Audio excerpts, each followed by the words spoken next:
começando mais um programa de Perto Ninguém é Normal. Olha só, nesse nosso canal de terapia social nós estamos variados, né? Cada dia é uma coisa. Um dia Psiquiatria Sem Fronteiras, outro dia o curso. Se inscreva no curso através da Associação Brasileira de Psiquiatria Cultural, tá aí na tela para você. Outra vez vai ser o quê? Além do curso, a live, nossas lives temáticas e o programa de Perto Ninguém é Normal. Acho que é 4, eu falei 4, nem sei se eu falei tudo aí, mas vocês vão ter toda a informação no nosso canal Terapia Social. A personagem de hoje é um amigo meu. É uma pessoa que eu tenho maior admiração. É uma pessoa que não é só de ideias, ele é uma pessoa de ação. Ele está em várias áreas agindo. Marcos Caneta, não sei como chamar, professor Marcos Caneta, o produtor sociocultural Marcos Caneta, o político Marcos Caneta, o vereador, né, que já vi você lá na Câmara, lá em São José, o funcionário público Marcos Caneta, o que trabalha como policial civil. Agora, vamos lá, Marcos Caneta, primeiro meu agradecimento de você estar aqui, né, no nosso programa. Agora, se a gente tiver que escolher das vários papéis sociais que você tem, qual que você escolheria, Marco? Educador social. Eu acho que esse é o meu maior perfil, um educador social. Eu sou um professor que trabalha na base. Esse é um papel que talvez o personagem que mais me é afetivo, aquele que mais age. Você escolheu uma ação mais ampla. Agora, sim, geralmente a gente tem as nossas referências, os nossos mitos para poder escolher ser educador. Você tem na sua criação, de onde você veio, Marco? E por que você escolhe o papel de educador? Quem que é assim a sua referência para você ter escolhido essa linha? Eu sou um cara que eu leio muita biografia. Na minha vida todinha, desde muito jovem, fui iniciado na leitura por um irmão mais velho. E comecei a ler muita biografia, de Jesus, a Martin Luther King, a Nelson Mandela, a Malala. E isso sempre, ao longo do processo da minha vida, eu busco seguir algumas figuras que eu acho que foram muito importantes para a sociedade. O Jesus, Nelson Mandela, a Martin Luther King, Mohandas Gandhi, Madre Teresa de Calcutá. Então eu sempre me espelho nessas biografias, que são biografias muito importantes e que ajudaram a transformar o mundo, né? Steve Biko, Desmond Tutu. Nossa, só nome figuras, top. São figuras que eu tenho, Malcolm X, Angela Davis, são figuras que marcam muito a minha vida, porque sempre me chamou a atenção quando eu subi no Quilombo dos Palmares em 2011. Opa, você esteve aonde? Sim. Foi o Quilombo dos Palmares? Isso, fica na cidade de União de Palmares, em Alagoas, a 75 quilômetros de Maceió. E quando eu subi em 2011, uma coisa me chamou muita atenção. Como que eles conseguiram fazer aquilo? Que é 9 quilômetros de subida na Serra da Barriga. Claro, precisava ser num lugar bem distante, senão eles eram apreendidos, né? Nós estamos falando de 1595, quando construíram, né, uma rainha que foi escravizada no Brasil. Ela consegue fugir com seus escravos, o nome dela era Aqualtune, e ela consegue criar o Quilombo dos Palmares. E eu fiquei me perguntando, mas como é que eles acharam? Como é que eles se comunicavam? Como é que eles conseguiram fazer isso? E aí me veio uma outra ideia, né? Se nós hoje temos tecnologia, temos celular, GPS, se essas pessoas conseguiram no século XVI, por que a gente não consegue mudar no século XXI, com tantas técnicas e tecnologias que nós temos, né, Marcos? Agora, dá para falar também o Marcos Caneta, escritor. Você lançou um livro falando sobre negros, esse ativismo que você tem sobre a questão do racismo. Você escreveu um livro, né? Lei Áurea, é uma pergunta. Lei Áurea, abolição inacabada? Eu trato das consequências da abolição assinada em 13 de maio de 1888, né? Porque ela é inconclusa?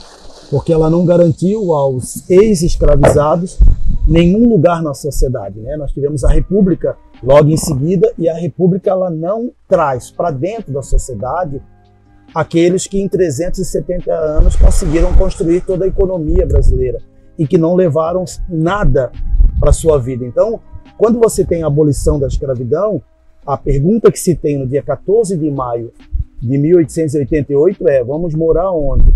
Vamos comer aonde? Vamos trabalhar aonde? Ou vamos para onde? E mais, quando você fala de escravidão brasileira, você pensa que é um cara igual a eu. 1,90 m, 100 quilos, um cara forte. Não, estou falando de mulheres grávidas.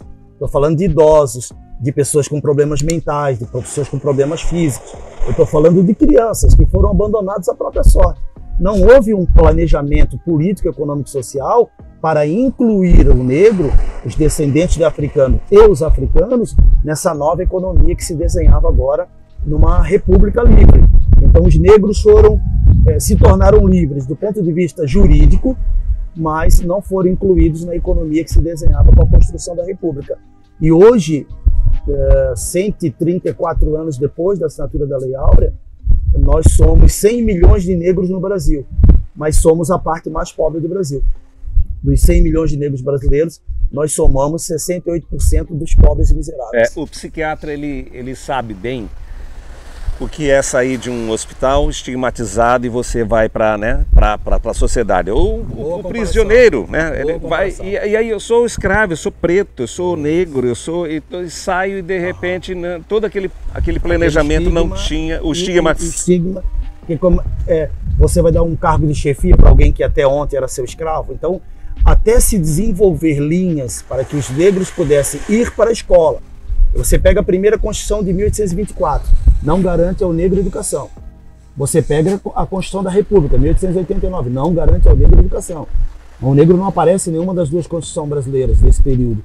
O negro só vai para a escola um pouco com Getúlio Vargas, nos anos 30, e depois ele volta com muita força nos anos 80, no período já da ditadura militar. Então, não houve em nenhum momento um planejamento de inserção aos ex-escravizados, agora como figuras livres, numa sociedade pluriétnica e multicultural. E mais, ali para o início do século XIX, entre 1820 e 1830, você começa a fazer altos investimentos do dinheiro público para trazer os imigrantes italianos e alemães. Então, quando nós temos os imigrantes alemães e italianos no sul do Brasil, ganharam terra, passagem, insumos, o Estado investiu para a estada deles. E aqueles que já estavam e que construíram todo o capital desenvolvido no Brasil até o século XIX foram jogados à própria sorte. Então, uma das primeiras vezes que eu entendi essa compensação escolar, né, do ensino. As políticas de cotas. A política de cotas, porque a princípio, até quando vai ficar isso e tal? Foi lá na favela, no Monte Cristo, hoje um bairro, que você fez um belo evento e foi um professor, não sei se você vai lembrar o nome dele, um advogado de cor parda, que falou sobre esse tema. Ele vai me explicar sobre sistema de cotas. Eu sou Jefferson Cresci-Neri, estava com ele em Brasília semana passada. Então o Jefferson me explicando, ele diz assim, nessa linha de raciocínio, é uma espécie de compensação, nada vai compensar a atrocidade da escravatura, né, da escravidão, nada vai compensar, mas ali eu consegui entender. Só que assim, não é algo injusto? Por exemplo, há pouco tempo, uma criança branca na escola dela, ela é pobre, ela não tem tantos recursos assim, ela vai tentar e ela vai perder para o sistema de cotas. Ela não se colocou, ela é morena, meio morena, mas ela não se colocou como parda. Não é uma compensação de uma atrocidade, né, de uma injustiça com outra injustiça? Isso vai, ao teu ver, vai perdurar ou não? Eu creio que são duas coisas que nós temos que compreender. A política de cotas étnicas é um recorte para negros e indígenas no Brasil, porque foram esses dois grupos humanos escravizados. Mas você tem as políticas do colégio público. Essa pessoa, ela pode concorrer, se ela é do colégio público, ela pode concorrer por colégio público. Mas o que eu quero trazer é o seguinte: a escravidão brasileira não era algo privado, Marcos. Era o Estado brasileiro que era escravocrata. Então, quando a escravidão, ela criou um hiato gigantesco entre grupos étnicos do Brasil. E aí o que diz a Constituição de 1988? Se você tem um hiato muito distante, um fosso social de diferenças, de relações econômicas, sociais, trabalhistas, educacionais, culturais, você abre mão de políticas, né? As políticas de cotas são políticas discriminatórias, mas positivas, porque ela está tentando corrigir o hiato que o próprio Estado construiu. E agora somente o próprio Estado é capaz de corrigir um ato que ele fez. Eu concordo com você, eu queria receber a minha parte em dinheiro. Porque eu conheço Auschwitz e Birkenau, eu estudei na Polônia. Os judeus que sobreviveram... é aquele lugar que foi, né, colocado todos os judeus, porque foi decidido ali para aquele regime que eles não eram gente e tinham que ser excluídos, né? Os sobreviventes que entraram com ação na justiça contra a Alemanha pagou todos, ela nem recorre. Os que foram caçados no Brasil, os que foram mandados para fora do Brasil, e aí eu posso citar a família do Herzog, Paulo Freire, Fernando Henrique Cardoso, José Serra, Lula e outros que foram mandados para fora do Brasil, ou seja, foram exilados, quando voltaram já na anistia, nos anos 70, no final dos anos 70, que entraram na justiça, estão recebendo mensalmente. Agora, como você paga 370 anos de escravidão aos descendentes do dano da escravidão, que eu sou... Aí o cara vai dizer, mas você não foi escravo. Mas os pais da minha avó eram. E mais, parece que a escravidão está muito distante. Na minha família eu só dou 3 passos para trás. Eu tenho os meus irmãos mais velhos do que eu, a minha mãe e meu pai semi-analfabetos, a minha avó e o meu avô analfabetos e os meus bisavós escravos. Você nasceu na comunidade que você mora hoje? Eu nasci no Estreito, né? Nasci em Florianópolis, como qualquer outro na ilha, mas eu fui morar no Estreito e já bem pequeno houve um projeto do governo chamado Pro Casa, que eram essas casas populares de Coab, e meu pai era militar e conseguiu comprou e nós fomos morar em São José. E eu me desenvolvi literalmente no bairro Pro Casa, que daí virou o bairro Pro Casa. Eu me desenvolvi, continuo morando lá, os nossos projetos são lá. Eu moro na mesma casa, que a gente mudou no mesmo bairro de um lado para outro, mas eu moro na mesma casa há 43 anos. Então você é uma pessoa incansável, você é ativista e tal. E você sente-se bem fazendo isso, parece que está na tua veia. E você teve então, no lugar que você mora, uma possibilidade de dar oportunidade para várias pessoas. O que você fez ali? Eu sei, mas eu queria que você falasse para o pessoal de que de perto ninguém é normal, nem o Marcos Caneta, tá? Conta, Marcos, para nós aqui, o que você andou fazendo ali. Eu fui ajudado, né, Marcos? Se não fosse a minha mãe e meus irmãos, meu pai tinha problema com álcool muito sério e abandonou a nossa família muito cedo. E eu trabalho desde 9 anos, eu voltei para a 8ª série com 20 anos de idade, eu era um semi-analfabeto até 20 anos de idade.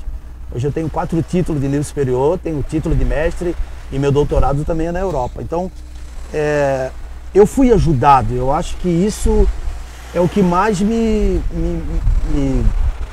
motiva. Eu fui ajudado, senão eu não teria conseguido. Eu morei 15 anos com a minha avó analfabeta, que me obrigou a ir para a escola porque eu não queria ir, por causa da baixa estima. Nariz de fornalha, cabelo de não sei o que, negro sujo. Você não tinha estímulo. A minha avó me obrigou a ir para a escola. E naquele dia ela salvou a minha vida.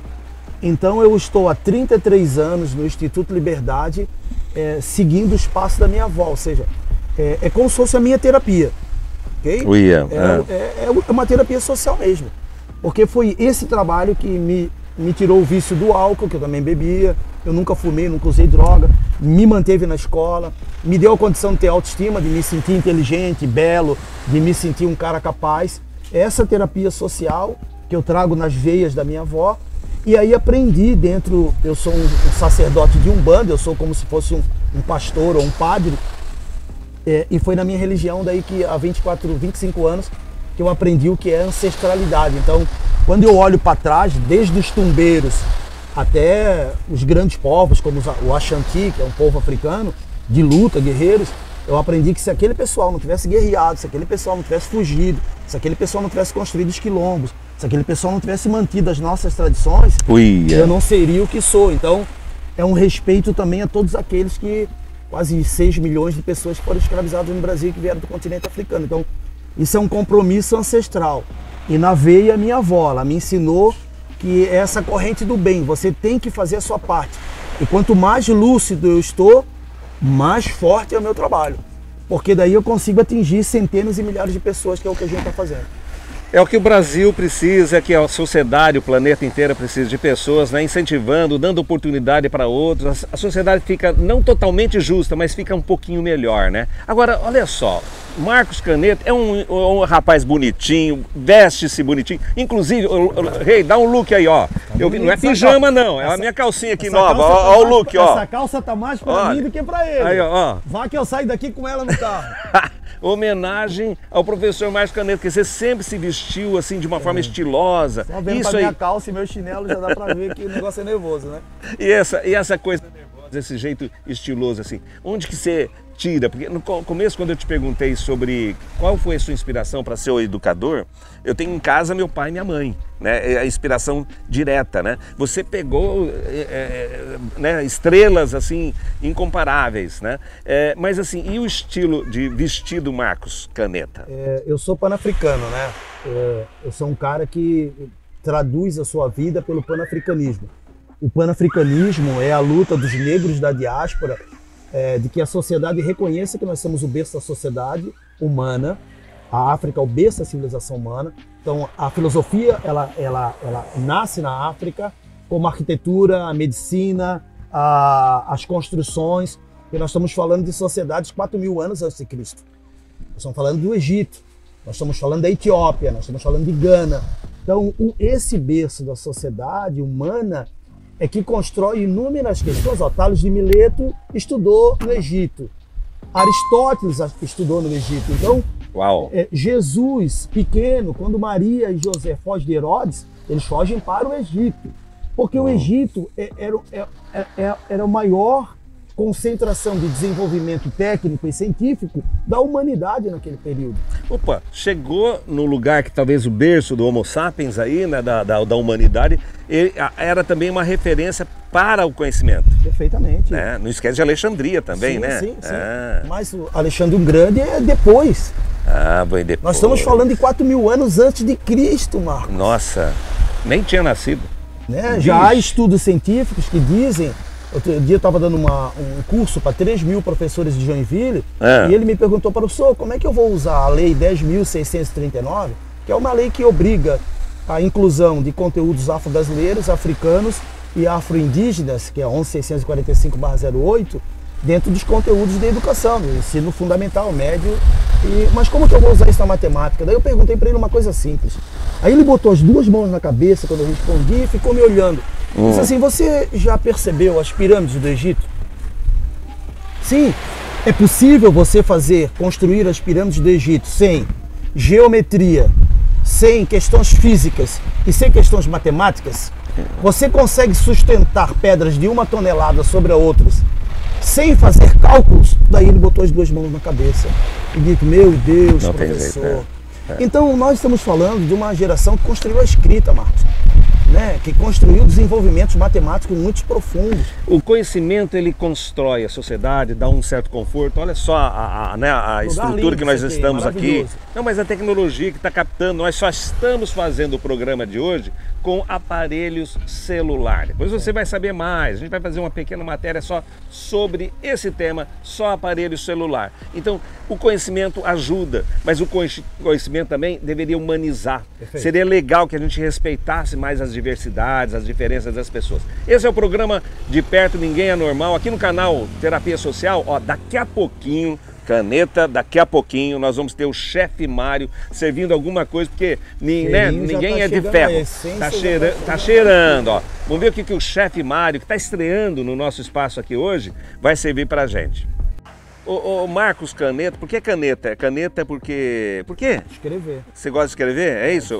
Qual é o teu nome, pô? Marcos Aurélio Rufino, que ficou Marcos Caneta Rufino. Eu pensei que fosse um africano, é um italiano. Mas vá, daqui a pouco vai ter o chefe Mário. Olha a minha cara de italiano aqui, né, tio? Esse é o sobrenome dos donos da minha família aqui no processo de escravidão no Brasil. Mas retomando o que o Marcos Caneta está falando, que o berço da civilização está na África, com certeza, está na África, não tenho dúvida. Inclusive, o programa Psiquiatria Sem Fronteiras foi visitar uma área da Tanzânia onde estavam assim, os primeiros seres humanos lá. E o que eles, assim, os vestígios do aparecimento do ser humano, do Australopithecus, aquele macacão que a gente era, né? A gente foi se tornando homo normalis, homo sapiens, e aí lá tem as principais, Etiópia também e tal, né? Tanzânia também. Mas Marcos, tem algo que você está agora radiante e radiando na Grande Florianópolis. Ali, ó, já sabe o que é, né? Olha só. Orgulhosamente vestindo a camisa do Olodum. Então você está trazendo para nós uma das maiores expressões da arte afro-brasileira do mundo. Né? E a Bahia é emblemática para isso. Você conseguiu trazer no lugar onde que maior contingente de pessoas votando no Bolsonaro, pessoas de direita. Não penso assim também não, tá? Eu acho que não é pessoas de direita, é as pessoas que estão lá. Eu fui na manifestação do 7 de setembro, as pessoas que estão lá, grande parte, acho que praticamente todos que eu conversei, estão contra a corrupção, mas não necessariamente pela direita contra o social, né? Contra o social. Mas esse é um outro papo.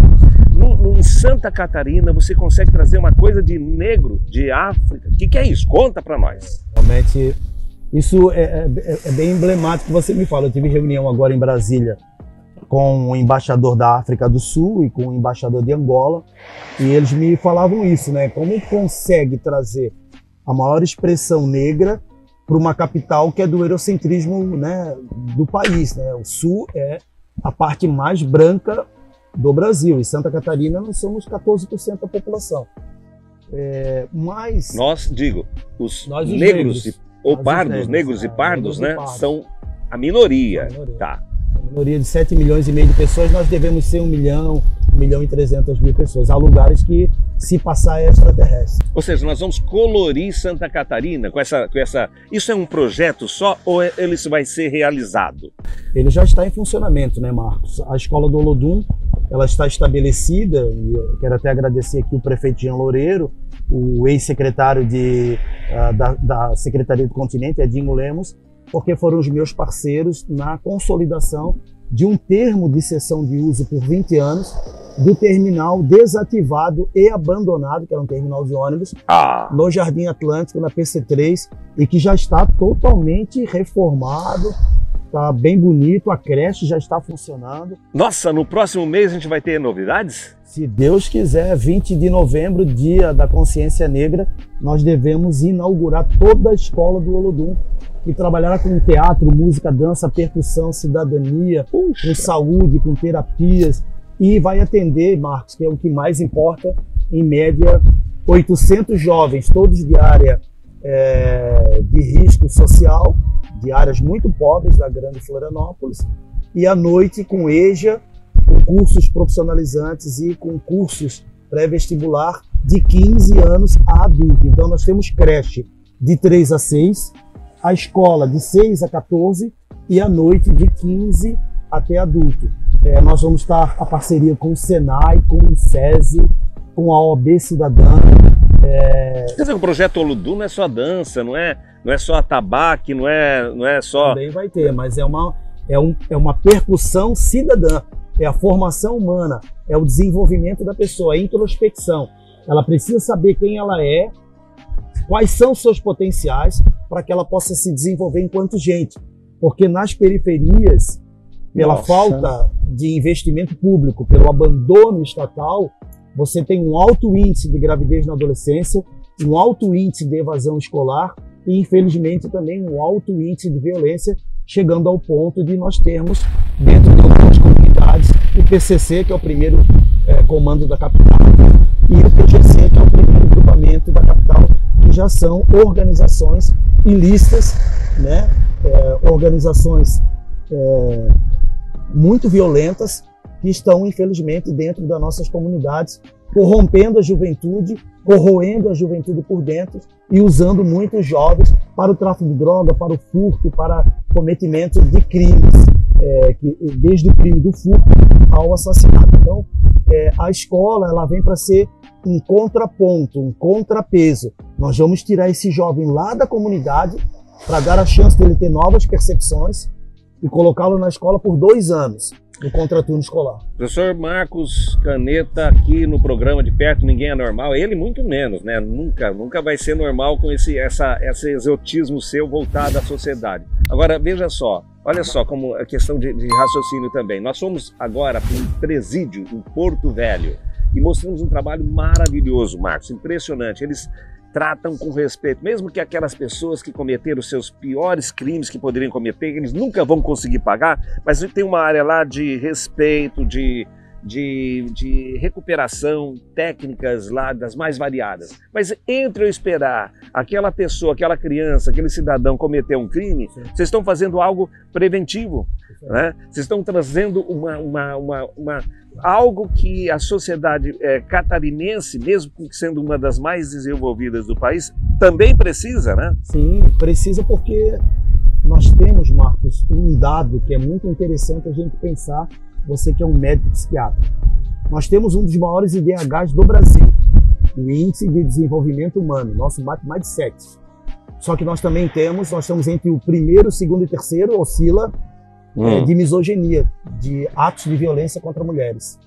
Nós tivemos esse ano, até agora, nesse mês de outubro, nós tivemos 210 casos de nazismo em Santa Catarina. Então, nós temos muitos problemas. Além de ter, como é uma ilha, nós temos eu vou dizer, o que a escola do Olodum vai atender diretamente. Só áreas de alta vulnerabilidade social. Nós vamos atender os jovens, meninas e meninos, da Chico Mendes, da Novo Horizonte, dos prédios do Monte Cristo, da Buraca, da Procasa, do Sapé, do Pasto do Gado, da PC3, da Coloninha. O que eu estou me lembrando aqui vagamente são 9 comunidades que vivem hoje em situação de vulnerabilidade social, todas muito próximas, elas não ficam distantes a mais de 1,5 km quadrado. São mais de 40.000 pessoas, sem um centro cultural, sem uma escola profissionalizante, com escolas com 3, 4 IDEB, Índice de Desenvolvimento e Educação Básica. Então elas estão em muros invisíveis, confinadas em áreas com muito poucas chances de se desenvolverem como gente. E aí, eu falo como gente como? Na área educacional, cultural, trabalhista, no desenvolvimento humano.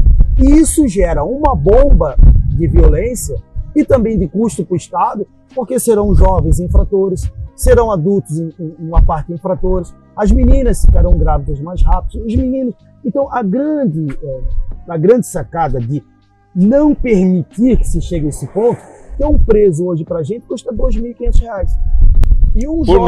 Por mês. E um jovem desse na escola não vai custar 200.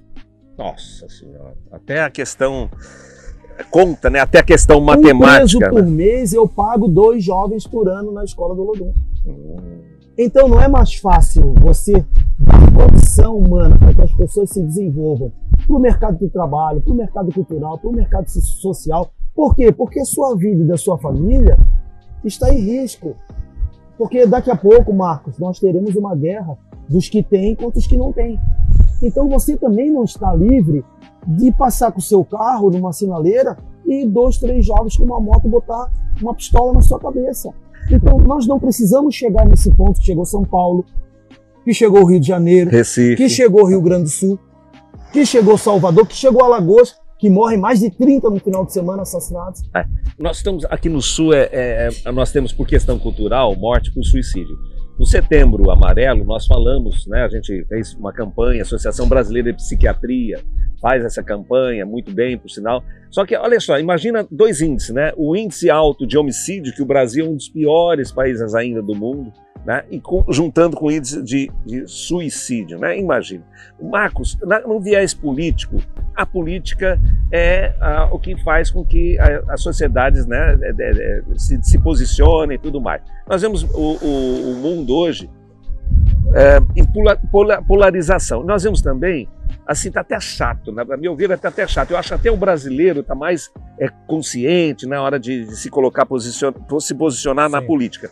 Mas, meu Deus, parece que essa questão da polarização, nós vamos ter um entrevistado aqui, professor Edmundo, a gente está escrevendo um trabalho sobre polarização, mostrando assim, que é uma doença social. Então, existe uma forma de fazer discussão política, mas existe uma forma que acaba com o debate, porque você vai jogar toda a tua raiva no outro, né?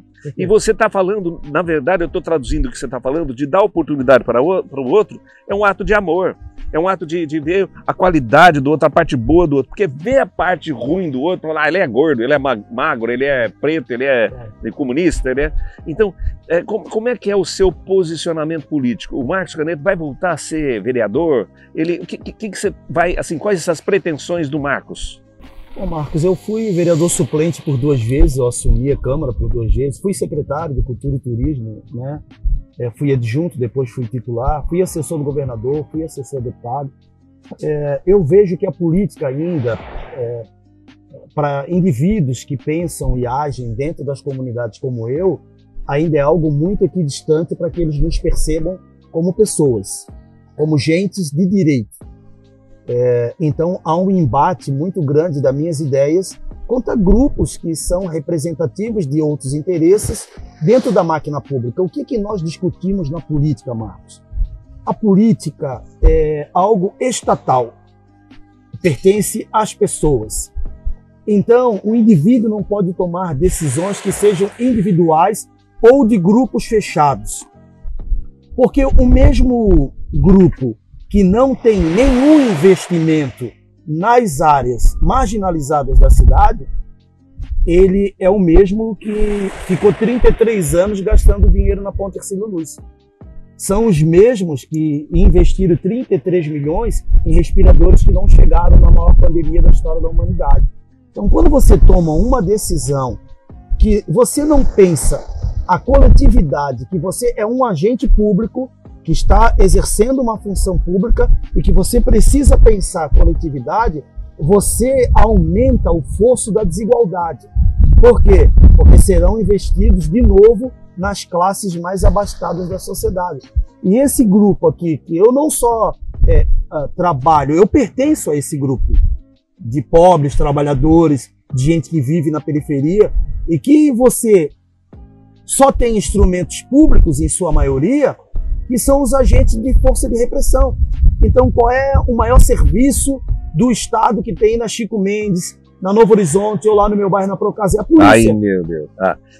É a polícia. Não, você não tem os centros culturais, você não tem os centros tecnológicos, você não tem os centros de educação, você não tem esses espaços para que o indivíduo se desenvolva como gente. Então, qual é o meu papel como agente que está dentro da comunidade, mas que tive a chance de estudar e ir para fora do Brasil, conhecer várias universidades brasileiras, ser amigo de pessoas como você, ou como o Rei, ou como outros amigos do Caru, que são ligados à cultura, à arte, à educação, e que me ajudam a me melhorar para também melhorar os espaços onde nós vivemos. Então, o que nós estamos fazendo é o que nós chamamos na polícia, eu sou policial civil, de polícia comunitária. A polícia só pode entrar nessas áreas com informações muito precisas e para tirar aquele indivíduo que é o marginal que está lá dentro. Mas você vai lá, já foi filmar 5 horas da manhã, 5h30 da manhã, 6 horas da manhã, 7 horas da manhã, as comunidades vulneráveis, você vai ver milhares de pessoas saindo com a sua marmitinha para trabalhar, Marcos. E ficou de forma pejorativa que esses ambientes são de gente inculta, de gente marginal, de gente que não presta. Não, pô, sai milhares. Eu quero finalizar dizendo uma coisa. Tente imaginar, na Chico Mendes mora em média 10 mil pessoas. Entre a Chico Mendes e a Novo Horizonte. Uia. Nós não temos 200 marginais na Chico Mendes e na Novo Horizonte. E de alta periculosidade nós vamos ter 30. Porque se a gente tivesse 10% de pessoas que se tornassem marginal, porque elas moram em ambientes que são vulneráveis, nós tínhamos uma guerra civil, Marcos. Nossa, tudo a ver. E outra, a gente vê os noticiários, e vários deles, não estou falando só da mídia aberta aí, se mostra essas agressões, mostra esse lado, né? Mas tem muita gente boa nessa... São 98%, Marcos. E é o que nós devíamos mostrar. Que vende amendoim, que trabalha para ser auxiliar de serviços gerais, que sai para a faculdade, que sai para ser servente e pedreiro, que sai para trabalhar no barzinho, que sai para trabalhar no restaurante, no supermercado. Gente honesta, gente que eu convivo todos os dias, cara. Marcão, ó, mostrar a violência pode ser contagiante, mas mostrar a bondade, mostrar assim as virtudes de uma comunidade também pode ser contagiante. E de gente altamente solidária, viu, Marcos? Que nós temos muitos mutirões lá na escola do Olodum.